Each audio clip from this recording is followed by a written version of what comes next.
Hello and welcome to the Literary Bar. How are you doing? I hope you're doing well. May things get better for us all. So I got a lot of feedback from the show on men being victims of domestic abuse. Men loved it. The women, however, were not amused. But for me, life is about creating a balance. The world will be better if we all get along. So ladies, my guest today is a feminist. Tirelessly, she fights for the rights and protection of women and the vulnerable in our society. To honor this her dedication, a special friend of the show, Sarah Covers, sent a stunning hairpiece from her masterpiece collection to crown our warrior queen. Grab your cup of tea and join us after the break. See you.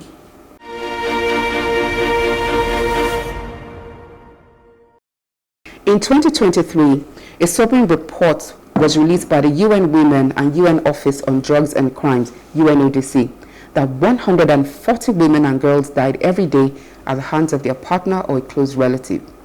United Nations Secretary General Antonio Guterres said, "The epidemic of violence against women and girls shames humanity. We need urgent action for justice and accountability and support for advocacy." The 16 Days of Activism campaign against femicide runs from November 25th to December 10th.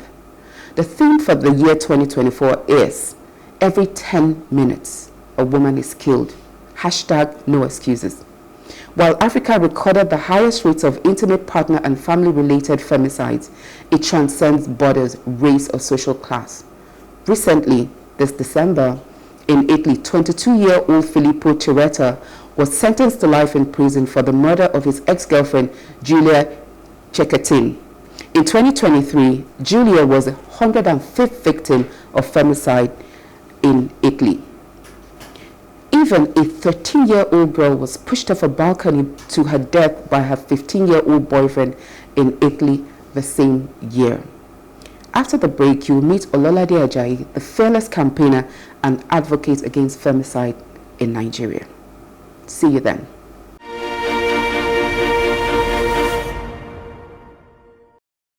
Ololade Ajayi is a feminist, a human rights campaigner, a podcast host, and award-winning poet.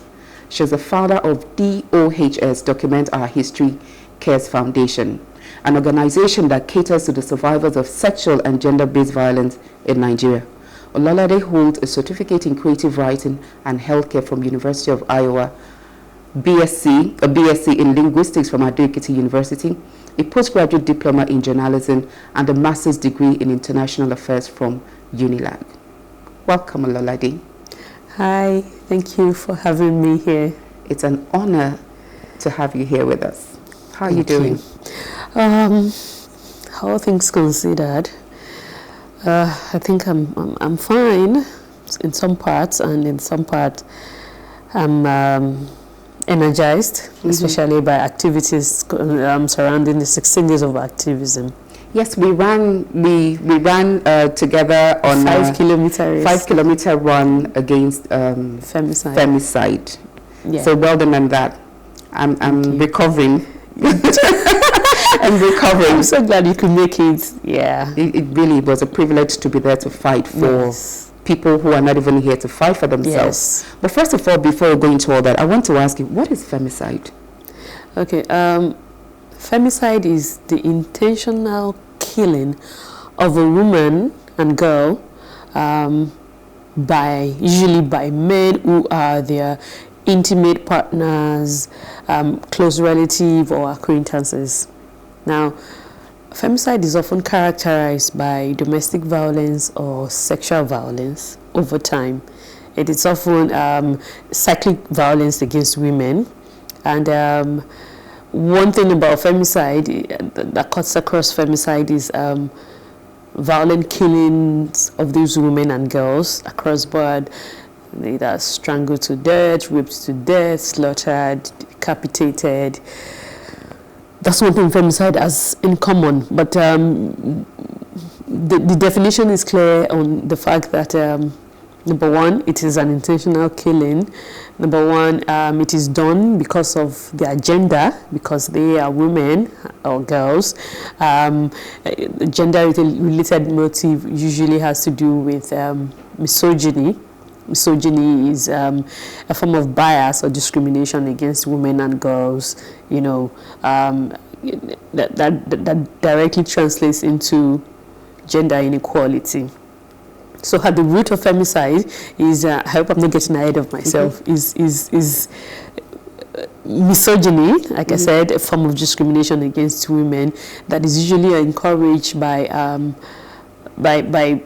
patriarchy in general, tradition, religion, and customs that harms women and girls. Wow. I mean, you got me at decapitated, strangled, and all of that. So is femicide done against women because of something they did? So why I said that femicide is rooted in misogyny is because, like I said earlier, it's often like a form of cyclic violence. It may not be something that is done once. It may be something that many people even know, but unconscious bias against women and girls.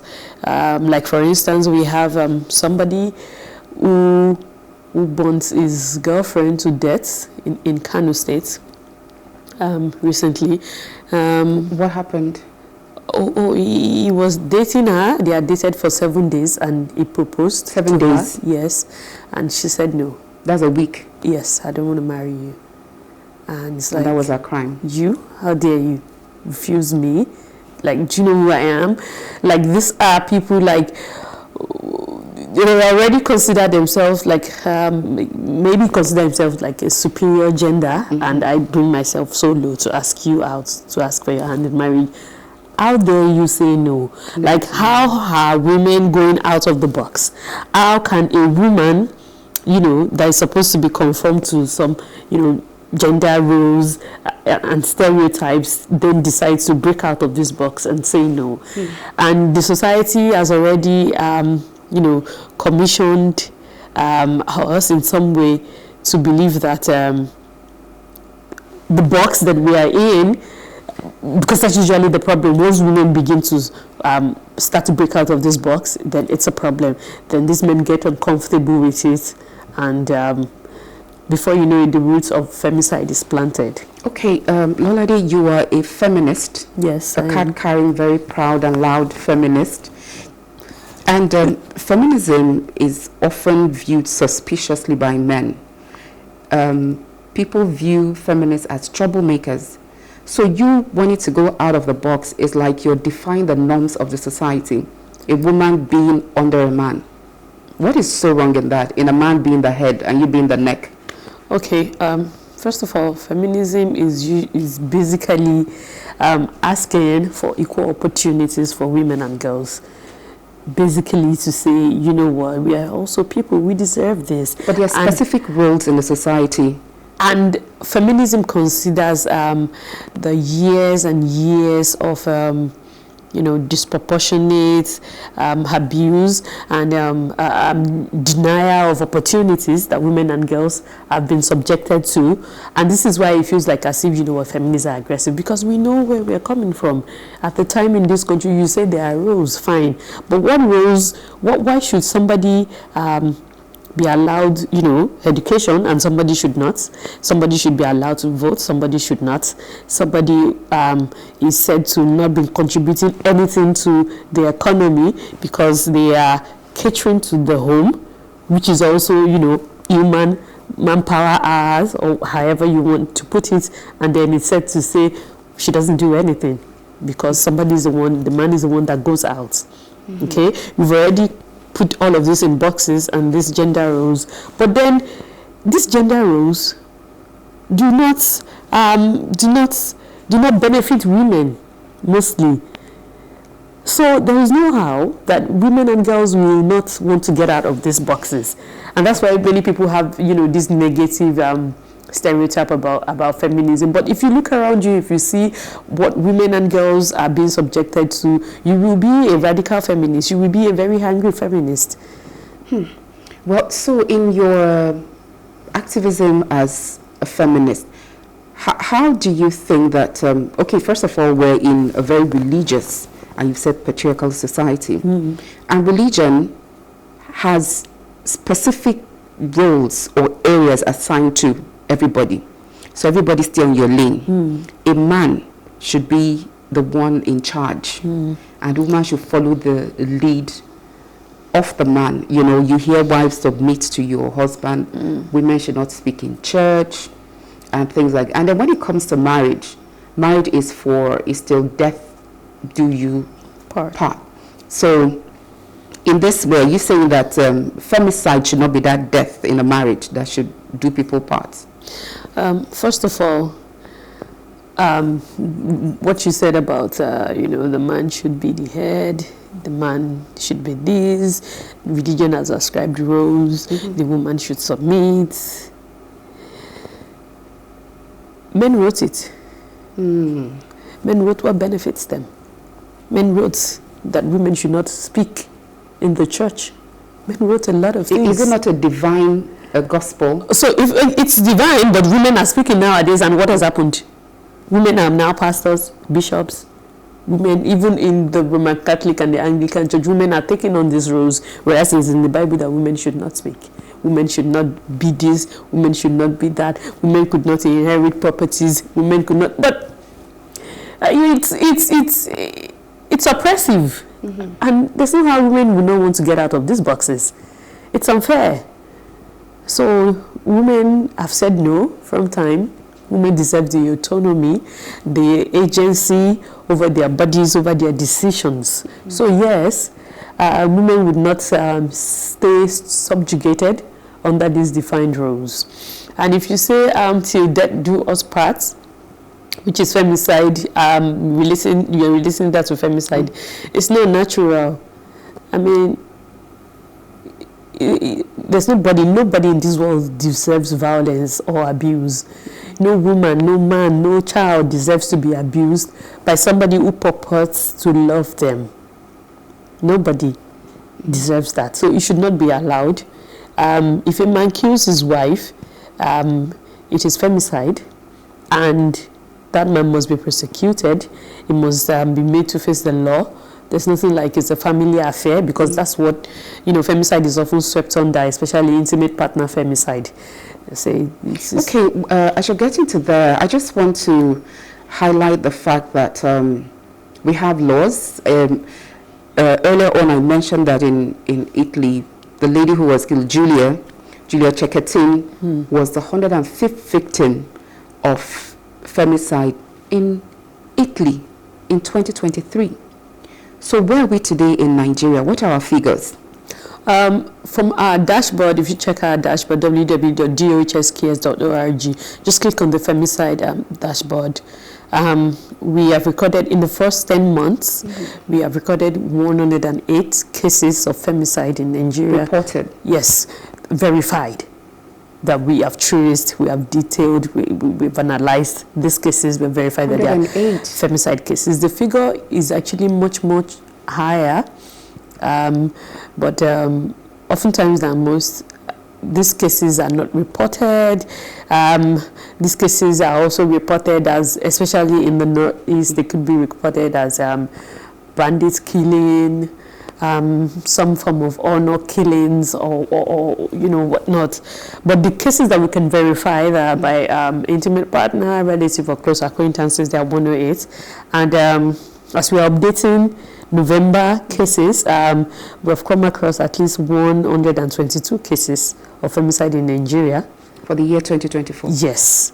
But on our website right now, you would see the details of the victim, where do we have it more? Every life lost, of course, means so much, but which part of the country do we have it more? Let me just speak percentage. By region.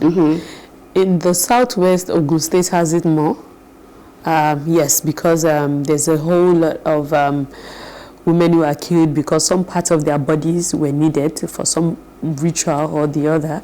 So you would see many, especially sex workers who were being solicited by men just to, kill them. You just see them in the hotel. The next day, the body parts are already cut off, and people just think it's it's yahoo, it's ritual killing. But these women and girls were killed because it's related to their gender. Some part of the female body was needed, and that was why they were killed. For the anatomy. Yes. So it's femicide as well. Yeah. So in the southwest, Ogun State has the highest reported cases. In the east, I think from October, I don't know about, maybe some other state has overcome in November right now, but Enugu and Akwa Ibom states had 12 each at some point.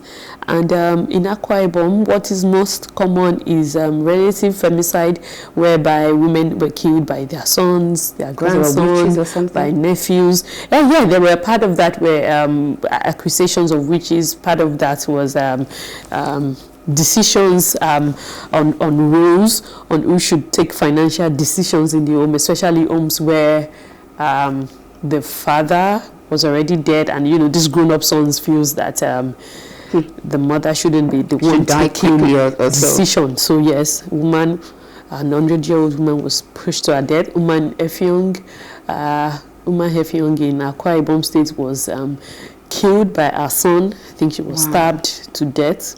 And oftentimes, some of these deaths, when these men do it, they then claim that they were under the influence of drugs. Okay.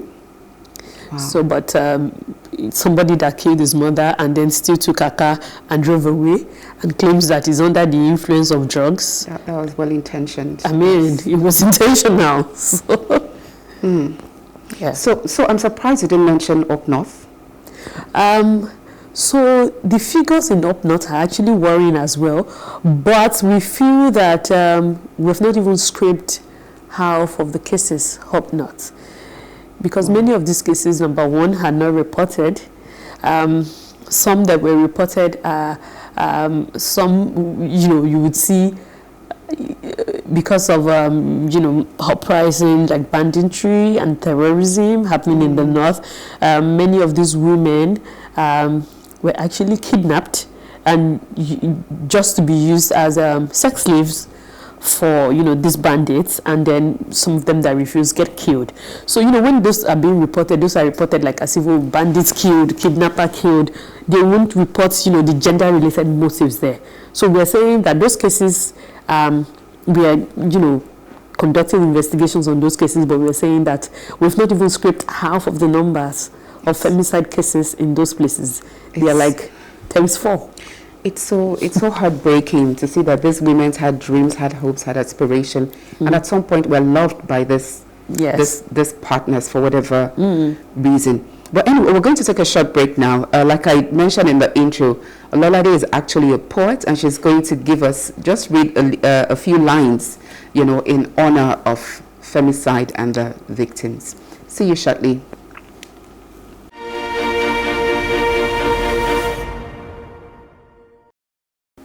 Welcome back. If you're just joining us, you are in for a treat because we have this amazing warrior queen with us who is fighting against the scourge of femicide. She's a poet, and she's going to read a short excerpt from her poem that she wrote because of the issue at hand, femicide. Olalade. Okay. I think I would read a poem titled Alone. Just the first and maybe the last stanzas. Okay, alone, stronger together, you say. Yet alone, we are topping trend tables, killing the patriarchy while leveraging on the voices of our ancestors who paved the way. Alone, shouting down structures, no longer afraid. Oh, should I? Thank you so much, Ololade. We've been talking a lot about femicide, and I just want to get a background story about how you got involved in the fight against femicide. Okay, so for many people, when they say that, how did you get into, the advocacy space, activism space, and all that? They usually have a story of abuse. I had a story of a child sexual abuse, but I don't think that was what influenced me, because that was like, locked up in a place behind. But then I got into activism because of, the many unequal measures the women around me were being subjected to, and I began to look for resources, began to look for safe spaces, to rescue women, to refer women and girls to. And then that was I began my podcast because I had a lot of survivors that I rescued. I wanted to share their stories, and then the foundation kicked off from there. The Documentary History Foundation kicked off from there. But the fight against femicide began fully in 2022 when a woman who we wanted to rescue, then we had already tried to secure a shelter for her. We were supposed to go to the shelter on Tuesday. Prior to this woman was being sexually abused and beaten by her husband, and then she fell sick. And we were told about the case on Sunday. We were trying to rescue her to go to a shelter on Tuesday. But by Monday night, I was called that she had died. Wow. And when she died, I remembered that, they lived in a one-bedroom, a one-room apartment. And the woman has a daughter that she had given birth to before she married this guy, the 11-year-old girl.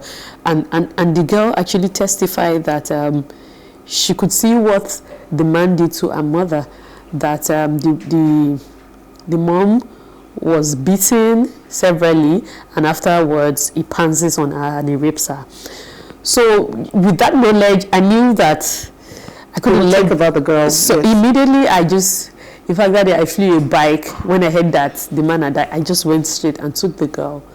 And the man was like, she's my daughter. He has been the one taking care of her since. And I was like, no.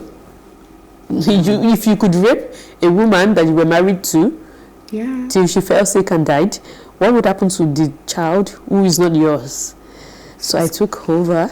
So at times like this, reality now, who should a woman go to if she's being beaten before her life is taking over?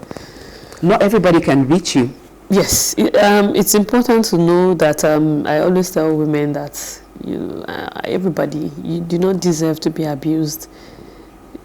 Maybe because they say marriage is for better, for worse. Mm-hmm. The worst doesn't mean that you should be in an abused environment, in a toxic place whereby your life is practically draining out of you. You should speak up. You would always see somebody to help you. Mm-hmm. You should stand up. The most important thing that women and girls need, which is something that all of us has to work to, is that we should all try to be support systems to women and girls around us, to ensure that when we see somebody going through any kind of abuse situation, we should support them to be able to speak up. We should help them to get appropriate help when it is needed. We should ditch stereotypes, especially traditional ones that parrot the fact that a woman, it's a thing of honor for a woman to be in her husband's home, and when she has to leave for some reason, it's a thing of shame. So we have to ensure that those stereotypes don't get parroted any longer. Okay, so like I said, practically, a woman needs shelter, and you've talked about shelter a bit.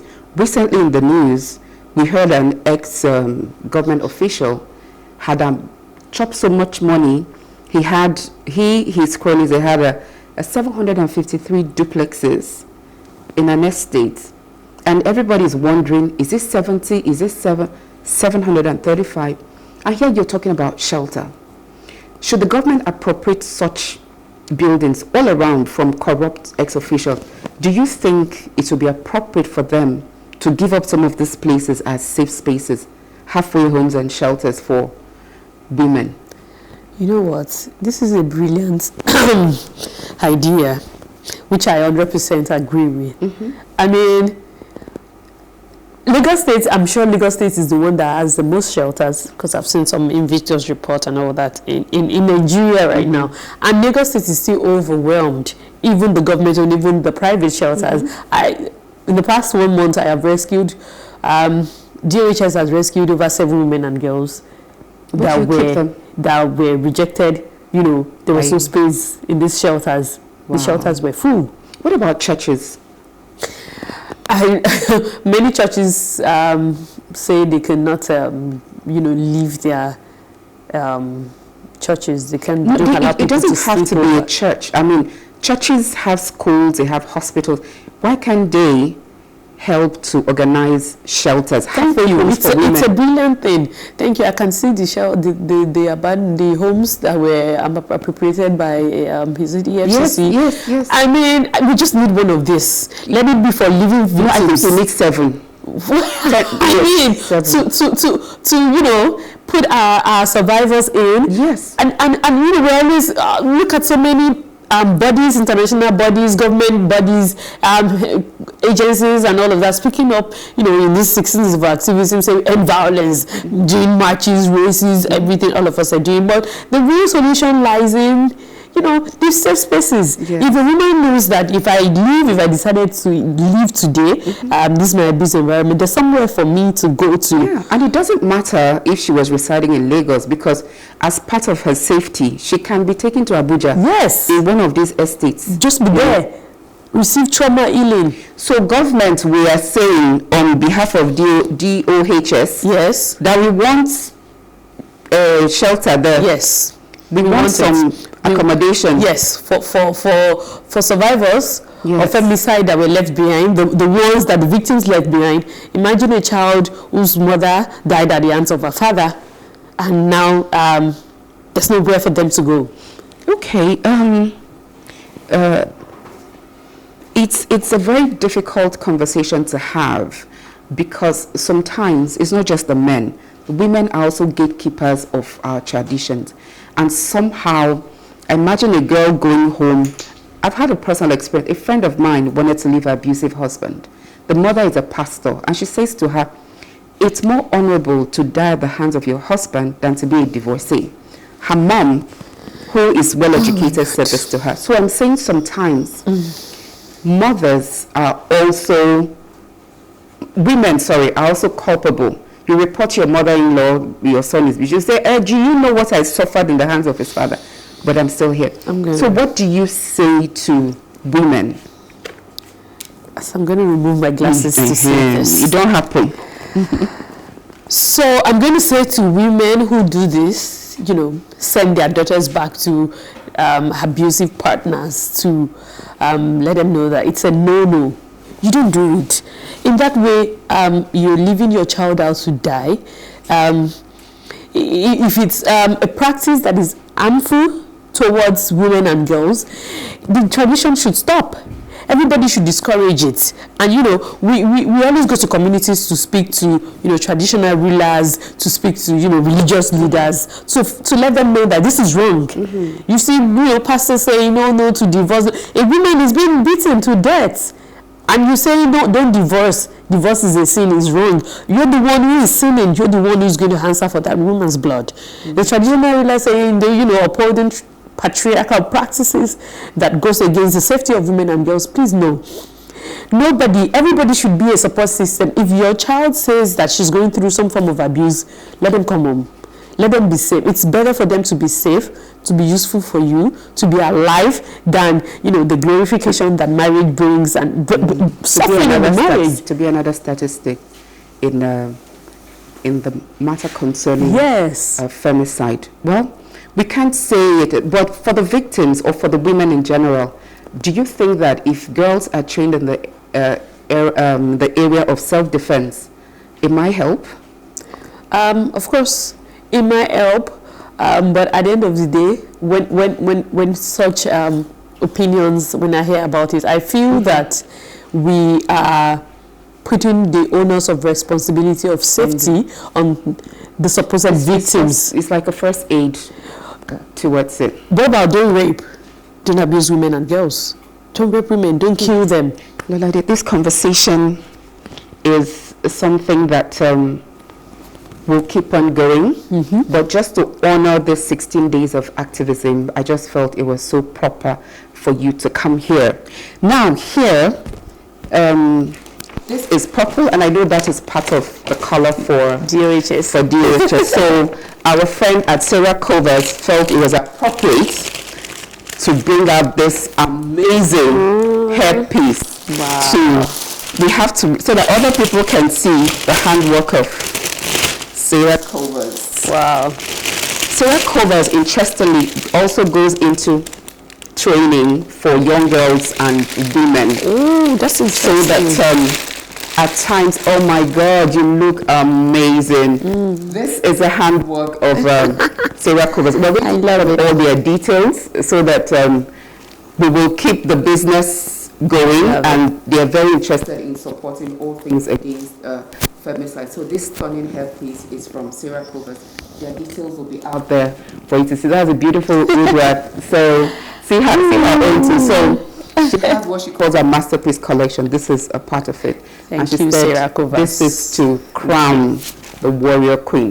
So thank you for being such a fierce and fearless female, Ololade. The lives of the women is certainly better because of your critical campaign against femicide. I salute you. And to you out there, I appreciate your presence.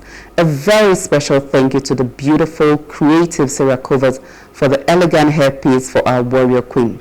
Remember that the literary bar is always open. So, make your life a great story. My name is Chinedum. Bye-bye.